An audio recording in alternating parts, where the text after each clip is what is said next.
All right, hopefully we are live. I am going to watch the number of viewers increasing to confirm that we're live, and we are. Okay, so I am with Megan, who helped produce. She just waved and her hand didn't even appear on the screen. Here we go. There we go. Um, Helped produce the coverage that we did of the RNC, Republican National Convention, this week, and did a very good job, I have to Thank say. you.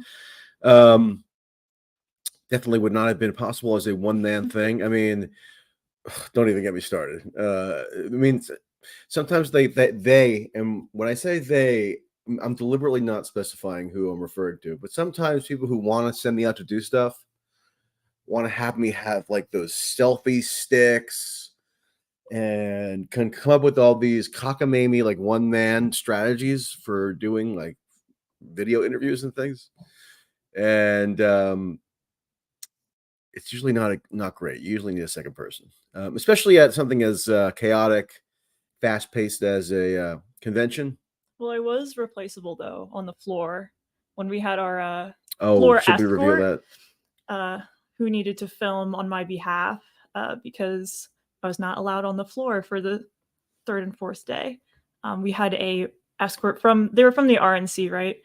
And they Yeah. walked us around on the floor to make sure that we weren't causing trouble, and they were babysitting us the whole time within an arm's length reach. So that was interesting. Yeah, this concept of having an escort is maybe becoming more common. I've had that before at the Munich Security Conference, which is this big international. It's like Europe's premier security conference annually, and there's always tons of American officials there. So I went in 2023, and in order to get like press access to the main hotel area where it was going on, you had to be escorted by like one of the operatives like working for the conference, which seemed new. I think though that I should have asked a journalist who was more conventionally credentialed if in order to get on the floor they also had to tolerate an RNC escort, because I sense that maybe it was something unique to having a creator pass. I should have brought my I should have brought my credential. I have it on my phone. Is my phone with me? It's somewhere.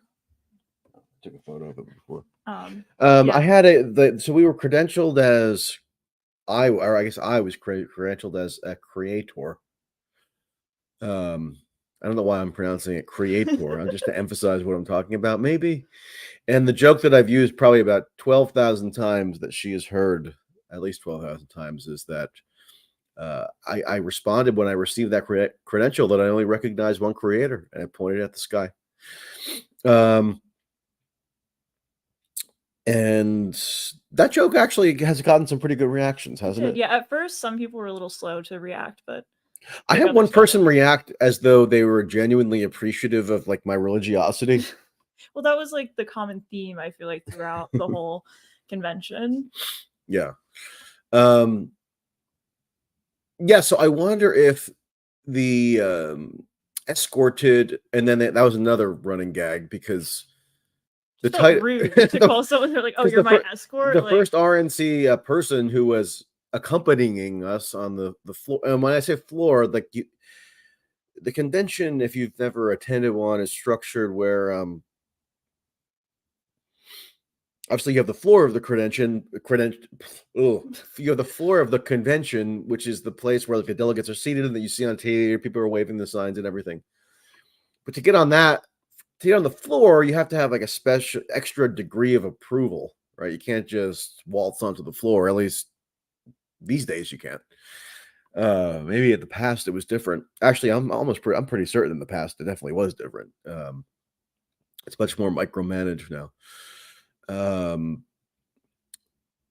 So the person that was designated to accompany us on the first day on the actual floor was a woman, and her title was escort, which I don't want to get too graphic or gratuitous, but that does lend itself to some gags. And she said she didn't mind.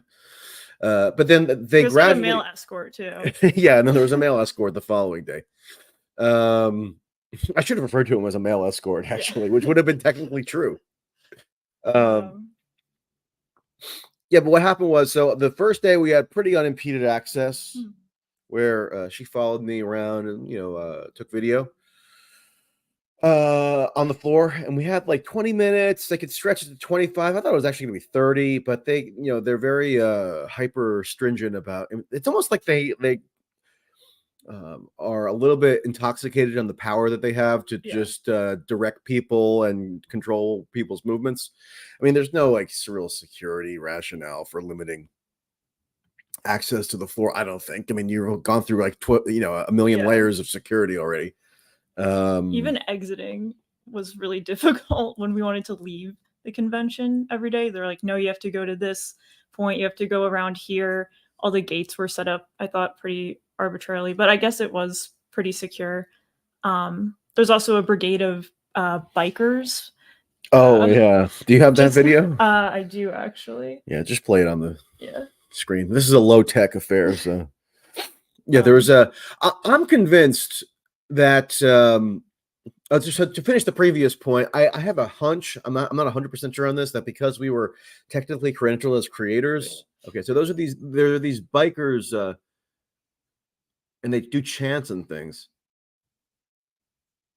They're not even like electric bikes, they're just regular 10-speed bike. There is no way that the amount of security there is at all conducive to actually providing security. It's I mean, I looked it up actually this morning. There was a 125, was it 125 million allocated by Congress or appropriated by Congress in in March. I'm gonna look that up and confirm I have the figure right. Yeah, 125 million appropriated by Congress in March for, quote, grants for law enforcement activities associated with the presidential nominating conventions, in addition to amounts provided for such purposes, blah, blah, blah. And I bet you that's only the tip of the iceberg in terms of the amount of the money that was spent. There's always like multiple layers of potential disbursement to distributing entities. And you just have like random police. I mean, I tweeted this earlier, but their guys patrolling or like taking. One day there were the people who were checking, who were the police that were stationed at the media entrance door were from Fresno, California. I mean, nothing against the police department of Fresno, California, but it seems like they just like use. Obviously, if you have the massive federal reimbursement, you could just go way overboard and not even have to have like a rational logic for why you're bringing in so many additional personnel. Yeah, and I don't think this was additional security that came after the assassination attempt. I think we talked to some of the people there from like Colorado, and they said that this had been in the works for almost a year, was my impression. But I'm sure there was additional security that we weren't recognizing. But yeah, there's a lot. Yeah, I mean, it would have been difficult to distinguish what security was organized last minute as a result of the assassination attempt. I would guess that if there was any last minute additions, it would have been less visible to us. Mm-hmm. It wouldn't have involved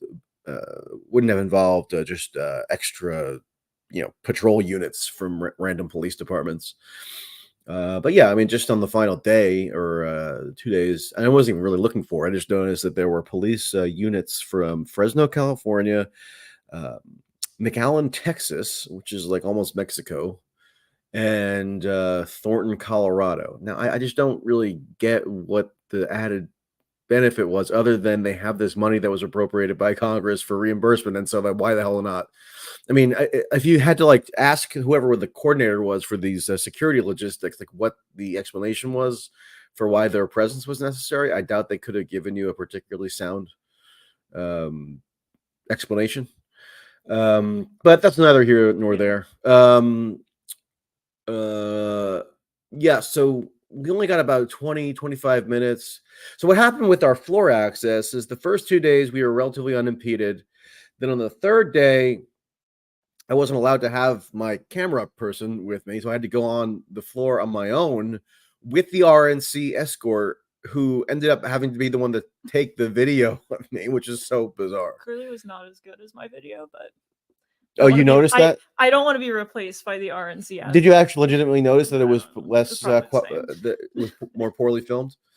I wouldn't doubt it. I mean, I do have to say the RNC escort who was taking video of me for that, like, very brief 20 minutes on Wednesday, did point out Nancy Mace to me, who had somehow escaped my notice. Well, I can't hard believe not to notice her. I know, that's why I was shocked. She would be somebody who I would immediately gravitate to. Yeah, and her jewelry. Run to. Yeah. Yeah, her whole presence just beckons. So the RNC escort did point her out, and we had a quick interview with her, which I guess aired yesterday, right, on the main show. Yeah. So we last night on Glenn Greenwald's Rumble show, it was all me, which I'm sure some people found revolting. I can't blame you necessarily, but yeah, Glenn got to hang around, relax, take some time out of his busy schedule, and all my stuff was the show last night consisted of all my stuff, and it was only really a relatively small selection of the overall quantity of interviews. I don't know how many I did total. You weren't even there for like the first little piece of them when I just did like audio interviews for a written thing. So however many you recorded, add like another 6 or 7 or something. What would be your estimate for the quantity? 25? Yeah, maybe. Probably sounds about right. We did a lot. I was like Speedy Gonzalez or the Road Runner, just going everywhere I could just to see if I noticed somebody. My tactic was, because I'm sort of a peculiar individual, I recognize many more members of Congress than the average American. So you have to kind of go and be alert, cognizant. Mm-hmm. I wish we had gotten a couple more governors. I did see Glenn Youngkin out and about once, but he was like kind of being, swiftly moved somewhere. It wasn't really feasible. Did see Ron DeSantis, but he was making a beeline for some, elevator, and that wouldn't have been feasible either. There's some interesting foreign ambassadors and leaders there. Yeah, one was British there. Invasion as well.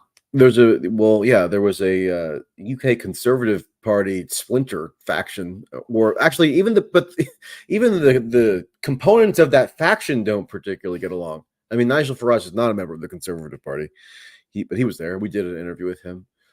Boris Johnson, I didn't see, but he was reported to have been there, and he did post a photo of himself with Trump, giving a thumbs up. And Boris declared that he's very confident that Trump will support Ukraine. So there you go. And Liz Truss was there as well. We did see her, but I didn't. I don't know, get it together in time to. I should have. I don't know why I bowed out of that one. I should have. Starstruck. Yeah, I just it just didn't compute quickly enough for me. So what would you have asked her?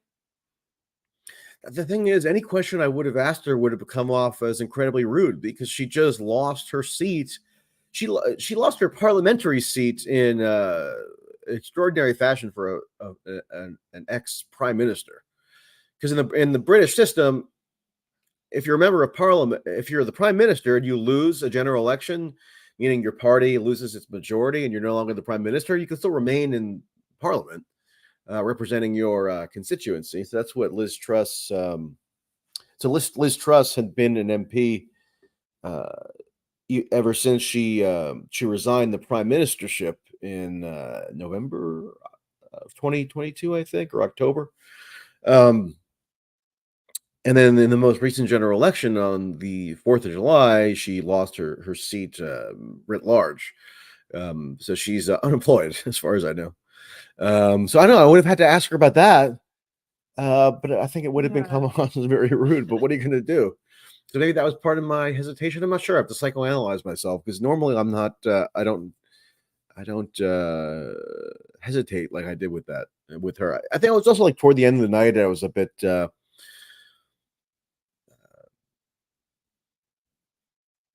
empty. I mean, I'm always emotionally empty, but I mean, I guess maybe like in terms of mental energy empty. So I wasn't like thinking at this quick rate that you all are so accustomed to and love so much. So What? Kevin Rudd, you successfully Oh, right. Yeah. identified So him. the one of my deepest cuts of the people who I identified just visually is that Megan was most astounded by. Generous, but She basically fell to the floor. She was so stunned. Was I noticed Kevin Rudd, who Australians. I mean, anybody who's politically aware in Australia would know him. I how many think people are politically aware in Australia. Well, in the U.S. right now of Of us. Australia. Oh, okay, yeah, not that many. But he was a former Australian prime minister from the Labor Party of Australia. And under the current Labor government in Australia, he was appointed to be U.S. Australian ambassador to the U.S. And in particular, in recent weeks, you might recall, you might have seen photos of him accompanying or escorting Julian Assange from the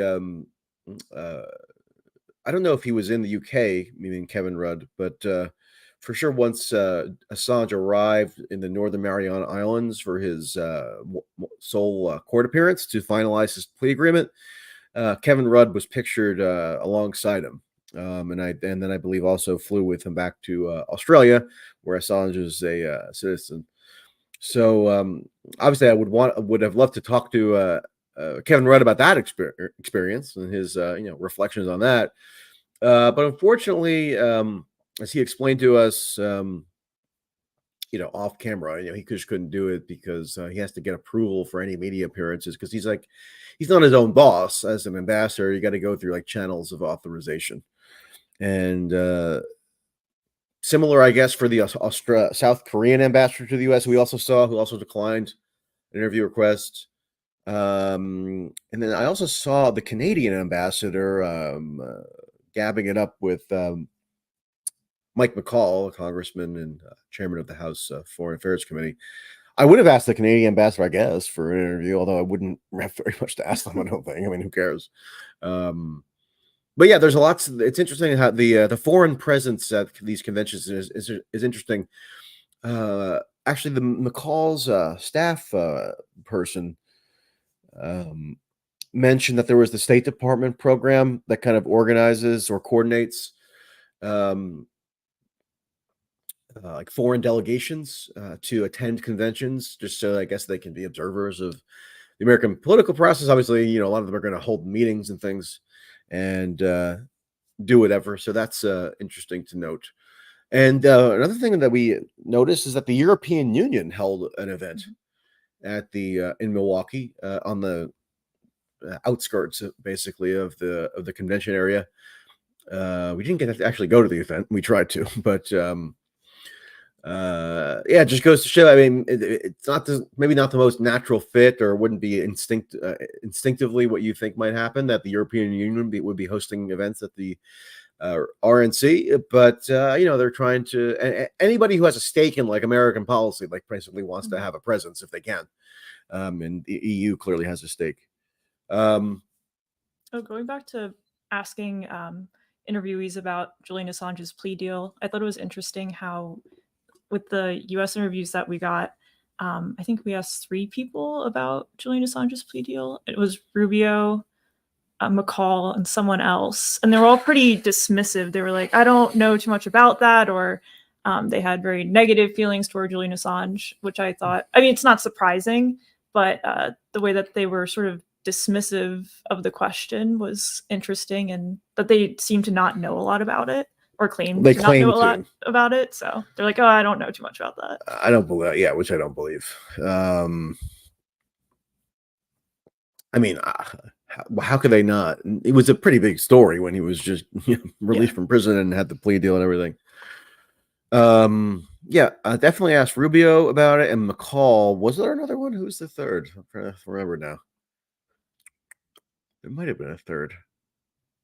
Yeah, there's someone else, but People can go through all like 30 interviews and, Yeah. and find that one. I mean, I posted or I retweeted the clip of the Rubio. It wasn't much of an interview. It was just like a brief exchange, basically. He had a gaggle around him, so I forced my way through and asked him a couple of questions.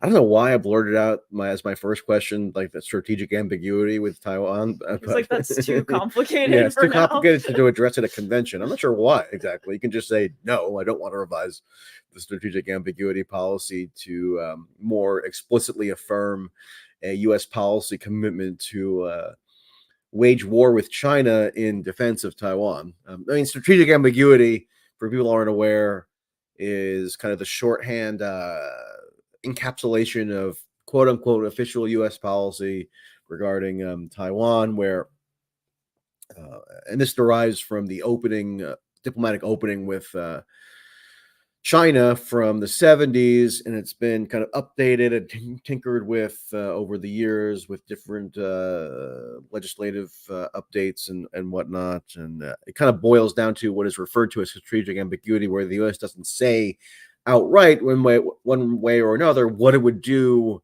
militarily in the event of some kind of incursion by China or mainland China, PRC, into Taiwan, the ROC. And there has been some agitation of late, especially among Republicans, for there to be a formal revision of that policy, whether by recognizing Taiwanese independence or making some other overt commitment to militarily defend Taiwan against some kind of encroachment by Russia. No, by China, sorry. And Biden has said on multiple occasions publicly that he would militarily defend Taiwan, which is a bit in conflict with the whole strategic ambiguity concept. And it's also an ideological scramble, because most of the time Republicans will try to criticize Biden for not being tough enough on China. But rhetorically, Biden's been actually probably more tough on China than Trump. And even on a policy level, that's arguably the case. So anyway, that was the first thing that popped into my mind for some reason with Rubio, and he barely answered the question. But then I also asked him about Assange, and I wasn't surprised that he was dismissive. I was surprised at how I mean, I feel like he could have been much more vehement in denouncing the plea deal than he was. I mean, I think if you were just like his unvarnished self, he probably would have been more vehement in saying that, this is horrible for national security. But he just kind of gave a milquetoast, by his standards, comment where he said, it kind of like rewards bad behavior, behavior or yeah. something. Yeah.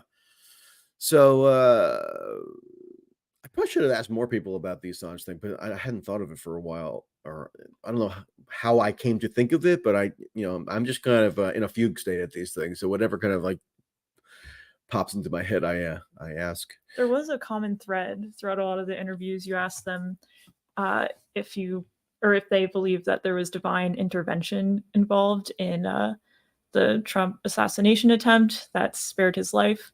Yeah. Which I guess is kind of an instigating question to get people to talk about their religious beliefs. But there was one person who said that they were not particularly religious, which I thought was kind of interesting to admit at this. Is that interview up? Was that ever posted? We should post that it? one. Jack Bergman, Michigan. I don't think I have that one. Yeah. Yeah, we should. I don't think we've posted that one yet. We should post that one. Yeah, I don't know why we haven't posted that one yet. So I'm giving her a passive aggressive instruction. Yeah, that was interesting. I mean, so we're talking about there's a congressman named Jack Bergman who I asked this question to, but like one of the questions, or one of the stock questions, because obviously, I mean, you can't just ignore that Donald Trump was just shot, even though there's not a whole lot that novel that people can really say, but you also can't really avoid it. So like much of the time I asked about it, but it wasn't like really a conscious tactic on my part, but I did find that if by asking Republican elected officials about whether they think divine intervention is what spared Trump the worst of the would-be assassin's bullet, and usually they would say yes and then expound. that was a good segue to ask them if they also thought there was some divine obligation to perpetually arm and finance Israel. Um, so I used that a couple of times. It just naturally occurred to me as like a useful segue. Yeah, but one member of Congress, Republican Jack Bergman, he actually sort of admitted that he wasn't particularly religious, although he did say that when he was back in the whatever branch of the military was it Air Force or Marines maybe? Had some sort of near-death experience. Yeah, so he would just like said that he kind of would say a prayer, but almost like a secular prayer. I mean, I don't think he's like an atheist or anything, but just he's not particularly religious. Yeah, but that was interesting. Let's remember to put that up. What other funny anecdotes? I mean, I'll tell what I think I don't know if this is the funniest, but this is one that stands out. We in the media row, which is like an adjacent stadium or arena thing where you have like media setups for or where different media organizations have booths. We didn't like have our own booth because I don't know, logistical laziness in terms of Whoa. no, well, logistical ineptitude. We made it there. Yeah, I made it there. I found out I was going on Sunday, and we made it. Yeah. Let's just say lackluster preparation. That's a better way of putting it. But there was plenty of empty booths actually that were not occupied, so we could just basically use them for just having a base area. And we basically just ended up sitting at the CBS News Chicago booth. They never showed up. Yeah, I guess they stayed in Chicago. Maybe they're preparing for the Democratic convention. But I think that gave people different expectations. So which was kind of funny because they thought they were doing an interview with an affiliate, which no hate to affiliates, but you can hate the affiliates. It's fine. As a former affiliate employee, but they tend to be more softball interviews, like what's the security like at the RNC? What's the atmosphere? But then you were actually asking them policy questions, and they were taken aback by that. Right, or like one of the stock questions for like an affiliate doing a totally inconsequential interview would be, "What do you expect for tonight?" Right? I guess. Or like, what was? It's something that was just like, are you excited? What are you looking for in this speech? It's very like going through the event schedule, that kind of thing. Right. So there was one point where one of the RNC, I guess, operations people came over to our booth. We were sitting under the CBS News Chicago like sign and wanted to like lobby us or pitch us on certain interviews that we could do, including with one congressman, Mark Alford, who is a freshman Republican from Missouri and was a former local news anchor himself. You could tell he has like the booming cadence. Welcome everybody to blah blah blah blah blah blah. And we'll be right back. And so I had he was expecting. I mean, I think I'm not sure, 100% sure, but I would assume he expected that he was just doing a very standard unchallenging interview with a local TV affiliate, and it turned out to be me. Who, so I was asking him about like various, pretty intricate stuff because I was aware of his voting record vis-a-vis the national security supplemental, and we got into Israel and Ukraine, and I think we even talked also about the strategic ambiguity thing with Taiwan, which he was shocked that I knew anything about. And he afterwards, even though I was pressing him somewhat. I mean, you can go look it up. We posted it earlier. I think was it yesterday or today? I think earlier today. And off camera, once he finished, he was like, "Wow, that was great." So he actually was, thankful that it was a relatively more substantive interview. I mean, I found, people were some people who have complimented me on some of the interviews. They note that, I guess you might say respectful or cordial, which, yeah, I mean, there's no reason if you actually are wanting to do a substantive interview, there's no reason to be personally rude or personally I mean, you could be adversarial might not even be the word. There's no reason to be like temperamentally or attitudinally adversarial, right? You could just be calm and easygoing in terms of your manner, as long as you're persistent with the substance of what you're trying to question them on. I think if you had approached the Burgess interview differently, it could have ended right there, since you kept asking him about Israel and he kept getting very heated. But I think having that demeanor really helped.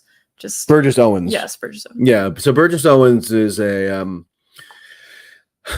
interesting fellow. He's a Republican member of Congress, member of the House from Utah. He's a black man. He's a former football player. Utah seems to elect a disproportionate number of black Republicans. I'm not exactly sure why. Because there are like no black people there, but we don't have to delve into that topic. And I had been, and I posted a clip maybe 2 months ago or so now, like during the height of the campus pro-Palestine protests, of him talking to some, I think it was a local Utah TV station, where he was explaining his theory that the pro-Palestine protesters are no different than the KKK in the Jim Crow South, because the pro-Palestine college students were tyrannizing or terrorizing Jewish students. So naturally, that's something I was interested in following up on with him. And if you go and look at the clip, he at a certain point, threatens to end the interview. He basically accuses me of being pro-Hamas, and I could have gotten flustered. Maybe others might have, but I don't know. I just kind of kept calmly asking him, to answer my questions. But yeah, it's good to retain an even keel. It's good not to get too emotionally exercised one way or another, I find. I think, number one, that probably promotes sounder or more rational thinking, but also gives you better situational awareness, presence of mind that you need in order to quickly parry, answers that the politician's giving you, and ask, intelligent or well considered follow-ups. And if your brain is saturated with some kind of like emotional reaction, that's maybe going to be a bit more difficult for you to muster. Any amusing? I mean, we advertised this as sharing humorous observations. I don't know how humorous it's been. Well, everyone knows that when you're truly humorous, you go around explicitly advertising that you'll be sharing humorous observations. That's what we did. Do you have any humorous observations, or just general observations that you think are worth disclosing? I think we covered a lot of them. Just the general. I mean, it was a carnival-like atmosphere. The fashion was very interesting. There was definitely a few women wearing, kind of AOC style dresses that they had made themselves with like the "Don't Tread on Me." Yeah, but with the Israeli flag, or the "Don't Tread on Me," or like, Make America Great Again. No, once again. Yeah, Make America Great Again once again. Make America Great. They changed the slogan. Again, yeah. So 2016 was Make America Great Again. 2020 was Keep America Great. And I also think in 2020 they tried Make America Great Again. And I guess in 2024, the branding experts decided that it's going to be Make America Great Again once again. Yeah, it was really good copywriting. Let's not even speculate if it came to it what 2028 would be, which probably is not out there. I mean, I cannot fathom Donald Trump ever losing a Republican primary, or even having anybody challenge him at this point if they were to come down to it. And look, I mean, he's we're entering into a gerontocratic. Is that the gerontocracy? Yeah. Well, yeah, gerontocratic era. So let's say Trump doesn't win. I'm not making any predictions, people, but hypothetically, if he were to win in November, he would have, I think, probably another just glide path to another nomination if he were to seek it, despite being, 81, 82. Biden's 82 or 81, turning 82. So what's to stop Trump? He already has divine providence behind him, as lots of people reiterated to us, right? Trying to think what other observations to share. What did you make of like how the media behaved? Like the people around. Well, we kind of saw the same characters. We saw Matt Taibbi and Walter Kern, so I don't know if they're very Yeah, representative of no, the they're not. media. Yeah, we did like impromptu. I don't know if you want to call it a podcast or whatever. We just sat down and just shit talked for like 50 minutes. So you can look at that on it's on the System Update Rumble page, right? And then I also just posted the whole thing on X, so you can scroll on my feed for that. But yeah, no, Matt Taibbi and Walter Kern are not representative of the average media member. Did we interact with average media members? Not really that much. It's just funny because like one of the things that I would do in past conventions is like also cover the media in a way, But you because talked to Ben Smith. yeah, we had a little yeah. just thing. Yeah, that was Ben Smith, who's now like he runs Semaphore, which is actually a pretty decent site for just different political reporting, other kinds of reporting. They have sort of an interesting model where if you go onto Semaphore and it's just like like a reported article on something, they'll have like a section where it's it's like if Dave Weigel, who we also spoke to yesterday, like if he writes an article and was reporting stuff, at the end of the article it'll be David's view, and it'll have like his like opinion or his take in his own voice on the news. So they kind of figure out a way to like kind of separate.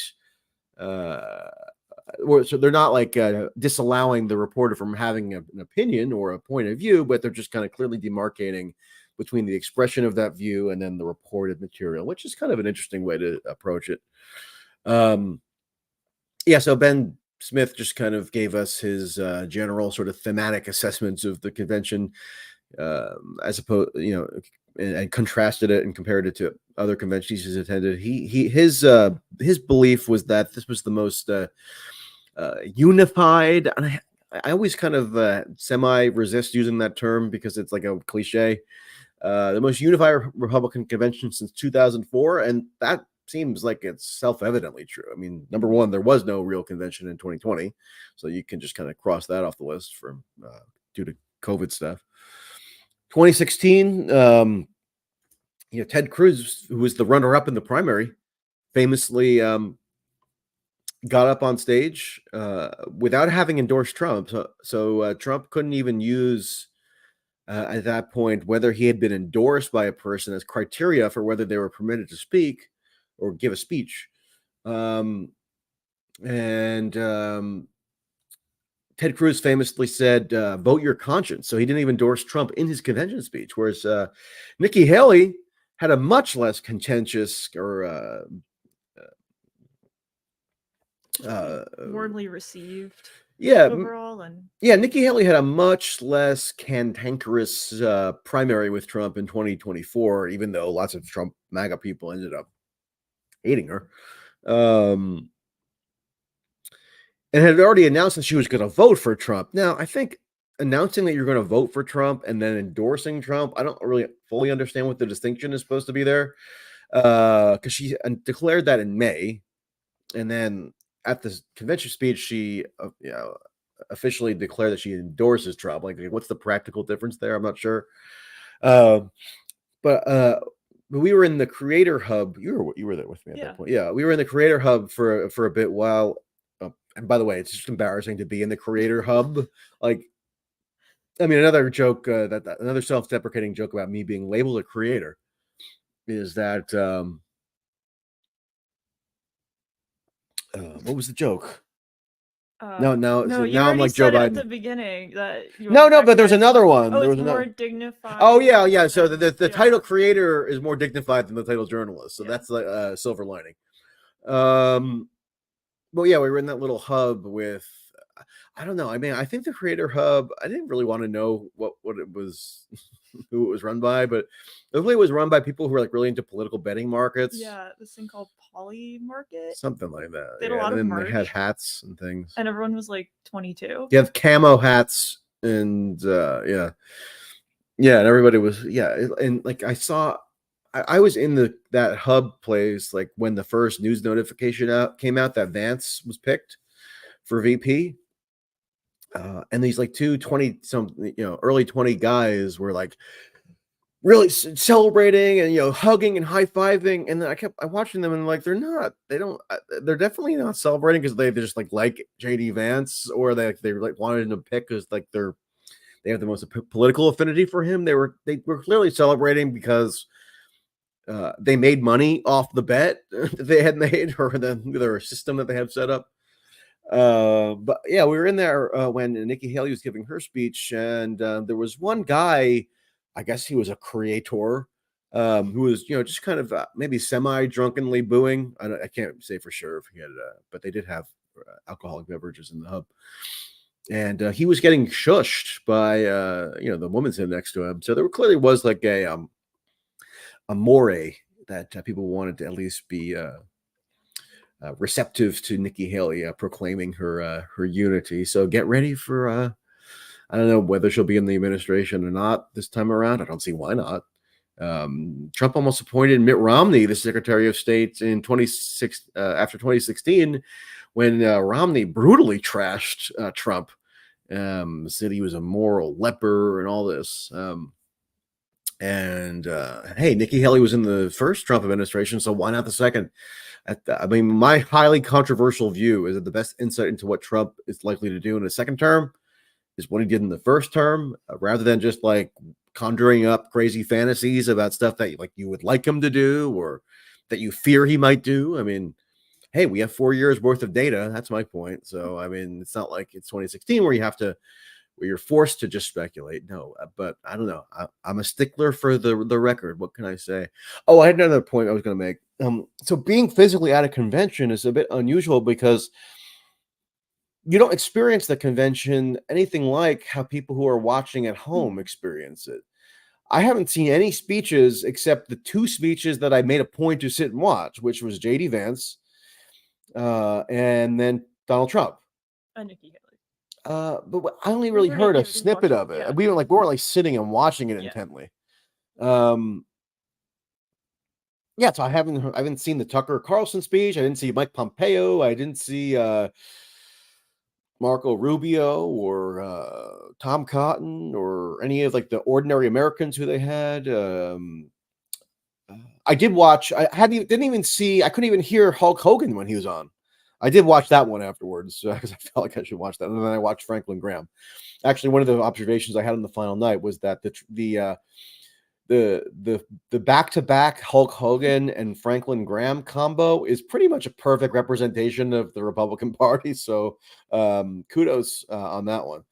But yeah, it's just odd because people who are watching the convention at home or wherever they are obviously like sitting there watching the television production version of it, whereas like we're running around trying to identify people to interview and doing all these side things that really don't have a whole lot to do with the main convention production, right? Well, I mean, I think that could have been unique to us and what we were looking for in those interviews, because like you said, the more like the affiliates and the more softball media interviews are more focused on the proceedings of the actual convention, whereas we were looking for more in-depth interviews that are a little more evergreen, I would say. Yeah. It probably was a bit unique to us, but yeah, I felt like I was in a news like void. I wasn't really paying attention to other things that were going on. We were just focused on spotting obscure members of Congress. Yeah. So if you're impressed that I could identify by sight alone, Congressman Tom Cole of Oklahoma, Congressman Ken Calvert of California, Congressman Glenn Grothman of Wisconsin, and other such people who you probably have never heard of. Well, we have proof of it, which is the interviews that we've done and mostly posted so far. There's still a couple more to come, like the Jack Bergman one we just discussed. Okay. Yeah. um, yeah, but it's unusual. So I guess we're not going to go for too long here, but just to uh, discuss sort of thematically what I was asking the Republican members. One of my kind of main approaches was to note to them, which is true, that like one of the main themes or slogans or mantras of the convention and of the Trump era generally is quote unquote America first, right?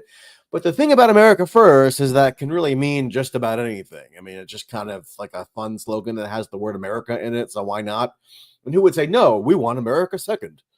Um, so rather than just repeating or reciting America first, you kind of have to be a little bit more in depth as to what that actually entails on a policy level in order for it to have any substantive import. So the question that I would put to the members is kind of in a way a philosophical one, which is I would know probably ahead of time, or I would, if I didn't know specifically, I would just do a quick refresher search of the congressional vote records.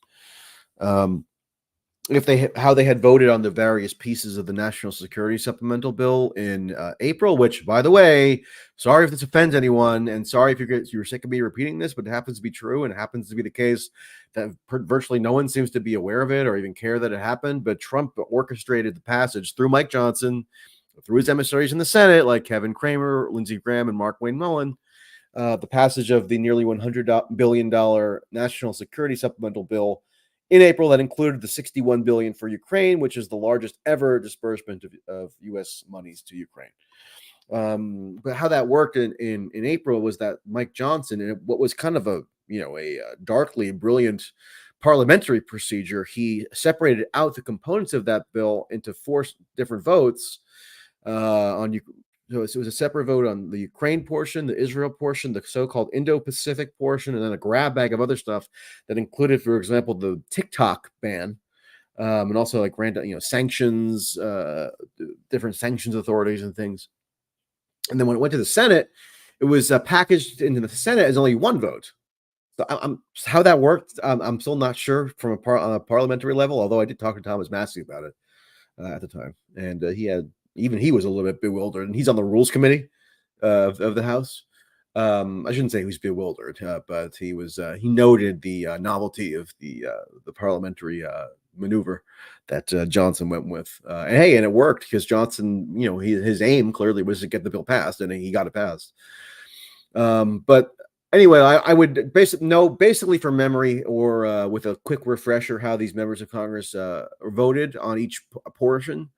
Because if you recall, when that was passed, I did some pretty in-depth sort of analyses of the vote totals for each portion of it, and so I would get them to comment on, like, do they recognize any conceptual tension or incongruity between espousing the notion of America first and then also voting to send many billions of U.S. taxpayer dollars to subsidize and fund and operationally coordinate major conflicts in Europe or the Middle East or in the Indo-Pacific, which is a weird term that was just invented recently by national security apparatchiks, which is why I use scare quotes. It's a way to kind of like package, I guess, India and China together. Anyway, yeah, that was just like I don't know.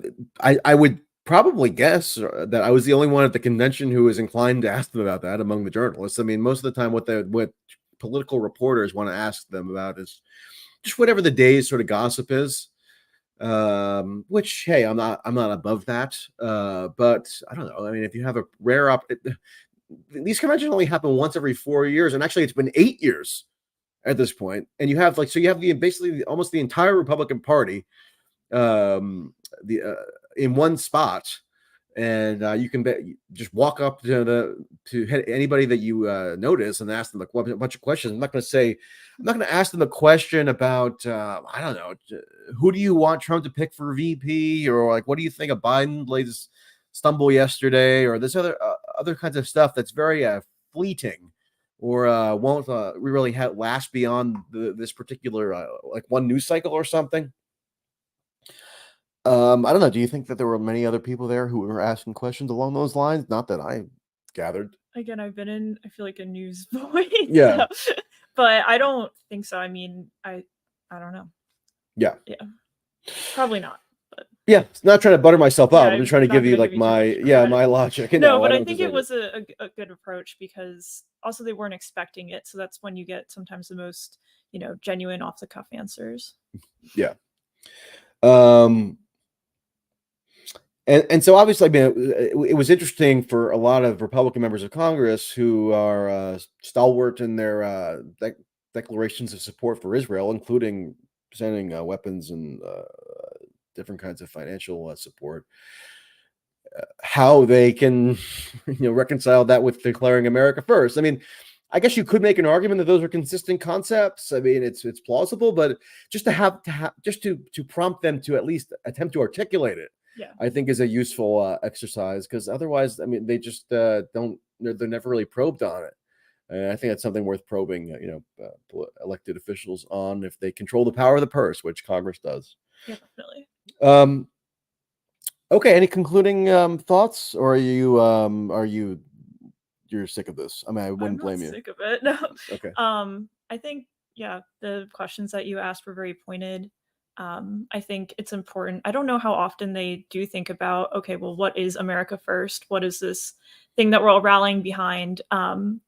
And even if no one's going to say, oh, actually, I'm America second, but it's, actually, the Jewish state goes first. Some of them got kind of close. No. But... Yeah. Well, I mean, yeah, if they're claiming that, like, the Israelites are the chosen ones and things, I mean, the overblown theology behind what they're saying kind of does lead one to believe that Israel is first, right? I mean, they're saying that this is like this is that parcel of land off the Mediterranean is like where the fate of civilization hinges, right? So I don't know, maybe this is the thing is, I mean, they view like Christian conservatives who are extremely pro-Israel, they don't even really see a distinction between the United States and Israel. So when they say, yeah, America first, that like necessarily includes Israel for them. Like Israel and the United States have this joint divine destiny in their mind. So although they're technically separate nation states, they actually view them as kind of inherently intertwined in their kind of supernatural status. So I think that's like a version of what they might say in terms of how they reconcile it. But yeah, I mean, a lot of what they do say, I mean, you almost would think that they put Israel first. Obviously, that's probably not how they consciously think of it, but in terms of how they conceptualize the U.S.-Israel relationship, it's so like inextricable. It's like metaphysically inextricable. So they don't even really recognize a distinction between the two in terms of like where the strategic interests lie, especially if there's an underpinning religious, like messianic religious justification for their ideology. Yeah, so that was interesting to do. Interview with the rapper, you asked him that question. Yeah, I asked the guy. He had a ridiculous name. It was like his name came from some tire rims that he had. What was his something? And we can look it up real quick. But he was the one who did the video with Amber Rose, and they showed the song. It was like a Ice Ice Baby. Forgiato Blow. Yeah, that's him. But yeah, he attempted to articulate what America first or what conservatism means. I thought it was funny to ask the rapper with the face tattoos, who is there's a rapper who did like this music video based on Vanilla Ice, or I guess it's Vanilla Ice, right? But it's also Oh, is it the Isn't it Queen? the Under Pressure? Yeah. So, yeah. Yeah, And, but I had lower expectations for him. I wasn't holding him to a standard that I would a member of Congress. Although I did think it was funny to have him define what his like philosophical definition of conservatism is, and also what his stance on Israel is. So I asked him those questions. And then just to conclude, actually, we never really discussed this. Like, what were your impressions during the Trump final speech? Because we were in that's one of the few speeches that we just sat in the rafters and watched and observed for. So I don't think I have anything new to add to the conversations people been having, but I think it could have cut off after like 30 minutes. The first 20-30 minutes were pretty solid, and then it's weird that it was written out on the teleprompter because it seemed like it was a rambling speech, and maybe he did go off of the teleprompter at times. He improvises at times. Yeah, that's why it goes so long. A lot of it was written as is, I feel like. So yeah, I'm just curious, like, why would he write that? I don't know. And then there were some deep cuts about like some sort of medicine that he was talking about, like saving lives. There were some things that weren't in his usual. I zoned out at certain points. Yeah. I mean, the first part first part was riveting. I mean, because everyone wanted to hear him describe the assassination attempt, right? I almost had an intuition that maybe he would just end the speech after he recounted the assassination attempt, right? Awesome. Yeah. Like when we don't need to hear the standard spiel necessarily, right? I mean, I thought like they would have. Obviously, that was that first part, especially when he said that this is the first like only time he's going to talk about it, which I don't really believe, but yeah, I mean, even people were tweeting me last night like that they assumed that he was going to end the speech like 3 times before he eventually did it. I mean, the length is what it is. It's not the be all end all. I just I mean, the thing that I noticed was that so I was sitting next to a guy who had like an artificial knee, and not that that's really relevant to why I'm describing him, but he was noticing or commenting that Trump seemed I forgot what word he used, but the word that I used with him was that Trump seemed a little depleted. He seemed a little well, obviously after you've gone through that, you're gonna be. But even before that, there have been times where, even before the assassination attempt, have been times where he's kind of looked that way a little bit. I'm not making any kind of definitive assessment of his physical or mental whatever. Just something I noticed. I think it's obviously understandable after the getting shot. I mean, I think there was more of a softness about him compared to some of his other speeches. Even like when he occasionally lapsed into like mentioning crazy Nancy Pelosi or whatever. It almost didn't seem like his heart was in it. It was just sort of more perfunctory. Maybe I'm reading too much into it. I don't know. I mean, I can't imagine that an experience like that wouldn't change you in some way, at least. Though. Yeah, and clearly, I mean, I almost feel bad saying cult of personality because I did declare like a personal moratorium in the wake of the assassination attempt on any kind of more standard, even sometimes a little bit nasty or mean-spirited or more sardonic kind of political critique of Trump or Trump supporters or Trump movement or the Republican Party, whatever. But the assassination attempt did happen right before the convention, which is like the ultimate. It's like the Super Bowl of like being political. So there's not really much you could do. But I do have to say, I mean, the cult of personality, or if you want to call it just the mythology or the folklore or whatever, the mythos now of Trump is just so much more potent than it ever has been, I think, and it already was very potent, which may be good for a galvanizing support electorally. I mean, clearly it was for Trump, and having this much more strident and enthused Republican Party behind him, while they could just like watch the Democrats implode right now. And the other thing about what was funny about being in this convention news bunker was that I was not really following any of the latest Biden withdrawal developments. So I was like, every once in a while, I read like a half of a New York Times like summary of something, but I'm still not quite sure. I mean, people are asking me what are my latest Biden withdrawal odds. My answer is I've suspended my odds making because I don't know. I don't feel like I have a pretty good grasp on that yet. But yeah, I mean so the mythology around Trump is just more potent than it's ever been, and I think that one of the downsides of that, however good the upside might be for him electorally, the downside is that it's going to be all the more difficult to get anybody to care about his actual policy record, right, or his prospective policy prescriptions, which is,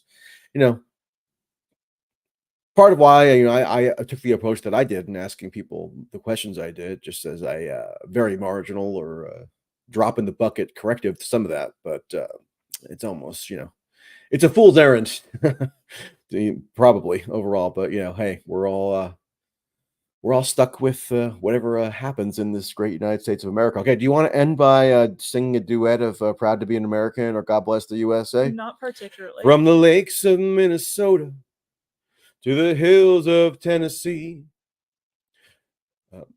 across the plains of Texas, from sea to shining sea. And I sang this with the entire arena. Did you sing it during the intro to Trump?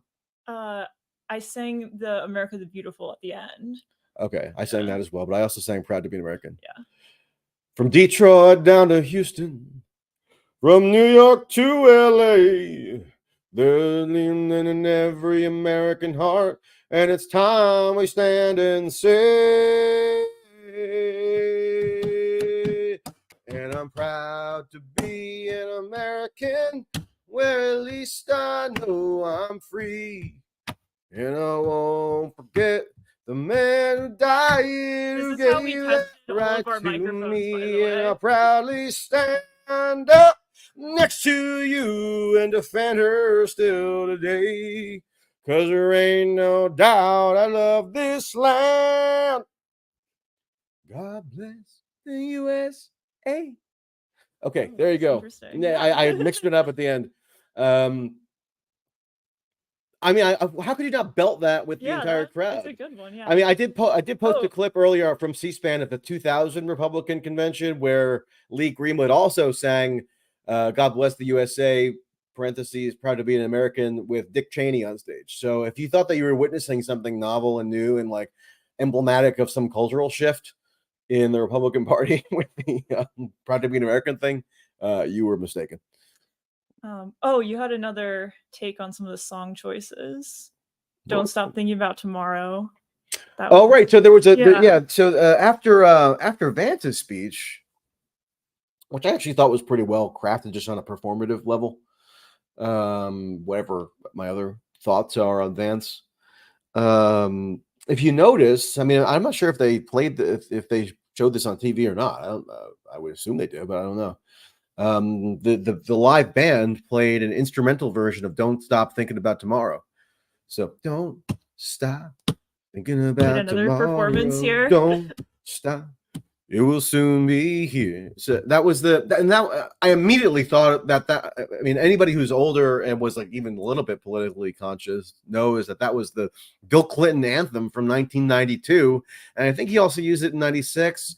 And I think even other subsequent Democratic campaigns have used it as well. Maybe some Republicans have, but I know for sure it was the Bill Clinton anthem. Now, maybe it's not worth reading too much into that, but I just thought it was a little bit strange, or at least noteworthy, or I noticed it, that J.D. Vance and his whole cadre were played out to "Don't Stop Thinking About Tomorrow," which again is it's like synonymous with Bill Clinton's political ascendance. So what to make of that? I don't know. Probably nothing, but I did notice it. Yeah, it's Fleetwood Mac, right? I wonder if how they think about it. I wonder if isn't it Fleetwood Mac? All right.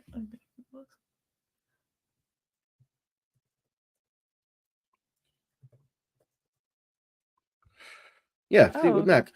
Stop doubting me. She's gaslighting me. Yeah. Okay. So that's it, people, for now. I'm not looking at your comments because I'm not going to subject my guest here to any of your garbage comments. So when it's just me alone, I will take the bile, but I'm going to spare Megan that indignity Thank you. I for now. appreciate it. You're welcome. Okay, everybody. So keep tuning in for or not tuning in, but keep looking out for additional content from the convention that we haven't yet published. And And help get Michael to the DNC. oh, that's right. I was going to Yeah. mention that. I'm putting out a public appeal. I have some potential leads, but of course, I would like to do the same thing that I did at the RNC or the DNC. The problem is, it's been much more difficult to obtain a credential thus far. I still am holding out hope. I won't stop thinking about tomorrow in the sense that it could be the case that tomorrow I will receive a credential. But if anybody out there is watching this or knows any connections or has a hookup for a credential for the DNC or Democratic National Convention in Chicago, let me know because I can't get it through the same route. I don't think that I got it this time.